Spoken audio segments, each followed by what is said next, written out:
so much for once again joining Make Some Intelligent Noise in collaboration with CCC Television, coming to you live. We've got a great show planned for you today, and perhaps some of you may be familiar with the name of Marcus Mosiah Garvey. Marcus Mosiah Garvey was born in Jamaica August 17, 1887. And did some amazing things. He was indeed a political activist. And so in some ways he did great things for the black and brown community. And he was greatly punished for that. And my guest here today is going to help us to explain and unravel exactly who was Marcus Garvey and what impact did he have on you, myself, and even more importantly, our children, our posterity. All right, so stay with me. Let's get started. I'd like to introduce my first guest to you, ladies and gentlemen, the guest of the hour, none other than your friend and mine, Miss Alicia Clark, who is the producer of the Garvey Legacy Film Project, the Center for Global Africa, and the Marcus Garvey Delaware Exoneration and Pardon Campaign. We know that that's a very important thing for most of us. Most black and brown families are familiar with the prison system. So let's welcome my guest today, Miss Alicia Clark. Thank you for coming, Alicia. Thank you, Rachelle. Thank you for having me here. It's a pleasure to be with you. Hello there, listening and viewing audience as well. Yes. So we're going to talk about Marcus Garvey. Let's start off with a couple of basic facts. We know that he was Jamaican. We know that he founded the Universal Negro Improvement Association, and that was in 1914. Tell us a little bit more about him so that we can unravel who he was. Sure. Well, Marcus Garvey, as you mentioned earlier, was a great Pan-Africanist.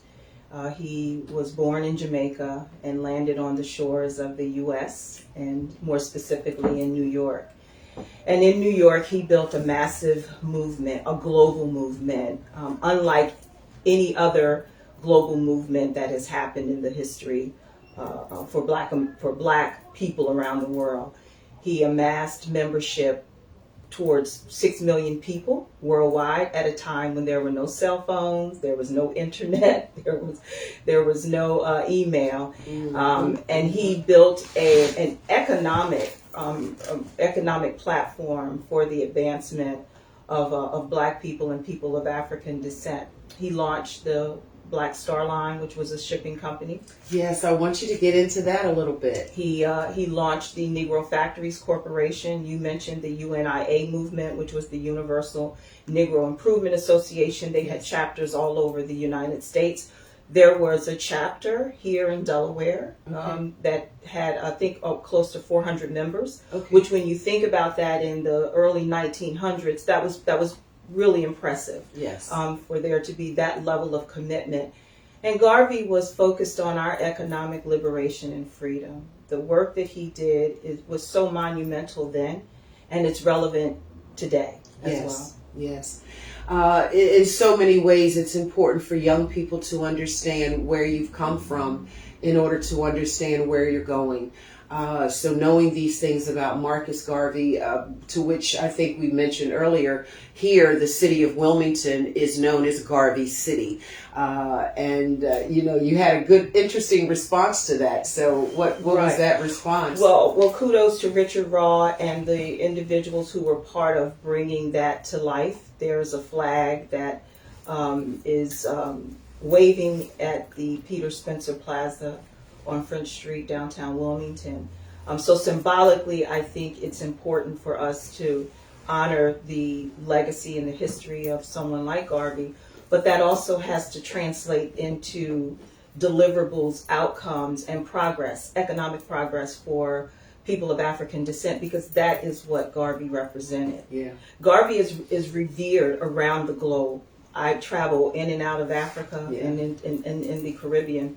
And there's no place that I traveled to in the Caribbean or on the continent where you mention the name Garvey and people are just not, just very honored, respectful, and celebrate really the contributions that he made as a Pan-Africanist. He influenced some of the first African presidents who fought for freedom and liberation on the continent, like Kwame, Nkrumah and others, Haile Selassie. So his legacy needs to be cleared here in the U.S. Okay. And so that's another reason why we're here to talk today, because of the unfair prosecution of Garvey here in the United States of America. So we know that he was arrested and imprisoned for, 3 years in 1925 for alleged mail fraud charges, and then deported in 1927. So when we talk about exonerating Marcus Garvey, what are we exonerating him from? Explain that to me. Sure. So there have been black leaders, black scholars, legal scholars who have been pressing and advocating for this exoneration and posthumous pardon since 1987. Congressman Charlie Rangel, Congressman John Conyers, the late great Vernon Jordan, Professor Charles Ogletree, just brilliant black leaders who have laid out the case in terms of why Marcus Garvey should be exonerated and posthumously pardoned. Yes. Exoneration means you did nothing wrong. Okay. Which is different than clemency and commutation and so forth. We're going to get into that in just a moment. So I want to make sure that we're on the right amount of time schedule here. I know that we've got to break from our sponsors in just a moment, but we are going to talk about the difference between exoneration, commutation, and that sort of thing. And again, most families, black, brown, and golden families here in America, Delaware is not excluded from that. Mm-hmm. They are familiar with a prison or a court situation somewhere in the family, whether it's uncle, dad, brother, someone. So we're going to bring some more information to you about that in just a moment. Stay with us. We'll be right back. Clear. 7:51, and I would actually say that's actually that's. I'm a beast. 7:51. I'm a beast at it, and I couldn't even see the timing. Yeah, I just felt it. No matter what. So don't worry about it. So I was going to wait till you start talking to her, then we will put the camera on her, and then I can come over here and get your attention. They won't see you. She'll be talking. And then I was just, but I'm a beast. Listen, 7:51, right? I don't want to come get, but I can't do the doggone thing. All right. All right, ready? So, yep, we're ready to go into the next piece. Oh, let me say this. To my Facebook friends and family, you are in live on the very first broadcasting of our television show, the Make Some Intelligent Noise television show. So if it seems a little wonky to you, it's because you're in a part of live production, all right? So stay with us. We're going to do this. We're going to do the damn thing, as they say. All right, I'm ready. Okay, coming to you. Let's go in live. It's coming to you. 3. Hold up. Let's record. Rolling 3, 2. All right. Thanks so much for staying with us. Again, I'm Rachelle Wilson from Make Some Intelligent Noise, the movement that advocates for justice and equality globally around the world. But right here, of course, in Wilmington, Delaware. And of course, I'm in collaboration with none other than Don Thomas for the late Twin Brown CCC Television Productions here in Wilmington. And we're broadcasting to you from the Red Room Studios, also here in Wilmington. If you're interested, if you're a young talent and you want to be a participant and want to get in touch with the Red Room Studios, look us up on Google. You can't miss it. Mr. James Bailey. All right. So let's get back to our conversation. We're talking about the exoneration of none other than the legend and quite impactful Marcus Mosiah Garvey. And with me today is none other than Miss Alicia Clark. Alicia, we were talking about exoneration. Tell us why we want to exonerate him and what does that mean? Sure. The exoneration and posthumous pardon campaign is about clearing the name of Marcus Mosiah Garvey, who did not commit a crime, who was prosecuted, targeted by the FBI, J. Edgar Hoover. It's been proven that this was the case, and this stain has never been removed by the U.S. government. The family and leaders have been petitioning the U.S. government since around 1987. President Joe Biden, who hails from Delaware, Yes. who sits in the White House right now, has the pen and the ability to exonerate and posthumously pardon Marcus Messiah Garvey. So we are raising our voices here in Delaware to let the president know that we support this movement, and that in this era of social justice and restorative justice, we need to. Okay. We're gonna just ask the last question. Yes. Looking for you. This is the place where they're supposed to be doing some type of interview. Yep. I got my thing with me. Let me know we'll be here. Okay, so if you can come to the side. Okay. Come to the side. So where did we cut? Because we got to start right there. Yeah. That wasn't my guess, by the way. That was the extra guess. That's not it. Where did we stop? So when so he was starting to talk about how the president, current president, is in office now. So you can And loop it. You can. absolutely. All right. Absolutely. So start with President Biden, Is and in office and can Okay. pardon. he has the pen. I Okay. got it. Ready? Okay. Rolling. Let's go. 3, 2. So many appeals have been made to Congress, but certainly to President Joe Biden to move on this exoneration and posthumous pardon. So we're waiting. We're waiting for him to take action. There are a number of organizations here locally in Delaware that have signed on to support the campaign, that we're very appreciative of their support. IMAC, the Interdenominational Ministers Action Council, the Interdenominational Ministerial Alliance of Dover and vicinity, the Newcastle County Panhellenic Council, the National Coalition of 100 Black Women, Network Delaware, the Barristers Association. So there are organizations that have reviewed the case, the findings, and have weighed in to say, yes, this is something that needs to happen and that should have happened a long time ago. Well, we know that Marcus Garvey was born into a pretty much predominant family in Jamaica. He was never a slave, which we thank God for that. But we do know, considering the time that he was in America, it was during that time when then, as much as today, false charges, made up out of nowhere charges were brought, and many of our black and brown sisters and brothers suffered because of these ludicrous charges that really weren't real in the first place. What are we exonerating him from? From the prison sentence for the mail fraud, or what? I want to be clear on that part. Well, that is a question that I would reserve to the legal experts and the scholars that are focused on that. Okay. In order for there to be an exoneration and posthumous pardon, there's a process that you go through with the U.S. Department of Justice. Yes. So that application has been filed by Aiken Gump, which is the law firm representing the family. Okay.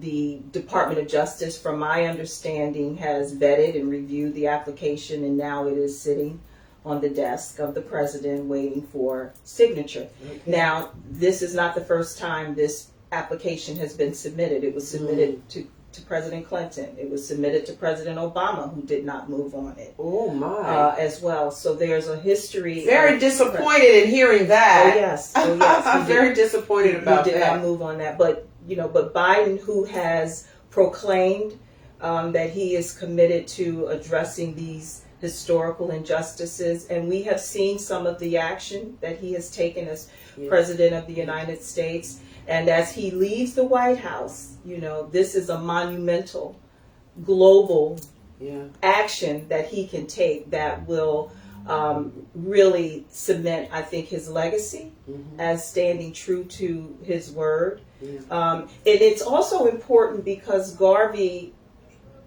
in today's time, is relevant in terms of the the initiatives that we need to see develop and be implemented to support the upliftment, the economic empowerment and progression and advancement for people of African descent. Yes. You know, So if the general public wanted to get involved and show you love and support, how would they go about doing that? I know there's a QR code and we're going to make sure that our audience gets that, but is there another way that folks can just get involved? Absolutely. So if they go to legacymovementfilm.com, legacymovementfilm.com, they will find information on Garvey and also on Amy Jacques Garvey, the wife of Marcus Garvey, because we know that these movements don't move without women. That's right. And so she, in her own right, was a great activist and carried the torch with him. And once he was unfairly prosecuted and incarcerated, she kept the UNIA movement moving. So the information is there. There is a petition on change.org. Which I signed. Thank you. I signed. Very much. So we're asking everyone to sign it, pass it on, spread the word. Yes. And also, if you have the ability to make a donation, please contribute to the campaign. This work doesn't get done without a team. That's right. So it's really important to support the work moving forward as well. Yes, and that's legacymovementfilm.com. Gotcha. And they can watch the trailer, which provides perspective on the campaign, and the short film will be released this month. Okay, tell us about that real quick. Sure. So the short film will be 30 to 40 minutes, and it will be an explanation of the exoneration journey. We felt that it was important to not just talk about the legacy of Garvey, but also talk about the decades of advocacy that have been in the works to make this exoneration and pardon come to bear. Yes. Alicia, we can't thank you enough for joining us and for sharing this very important information. So we'd love to have you come back. Yes. After it's happened. Yes, after the exoneration, we'd love you to come back and tell us what happened and how did it work out. For the listening audience, viewing audience, we're asking you to please get behind this. Show your love and support. Marcus Mosiah Garvey. And I want to make sure that I get this right, okay?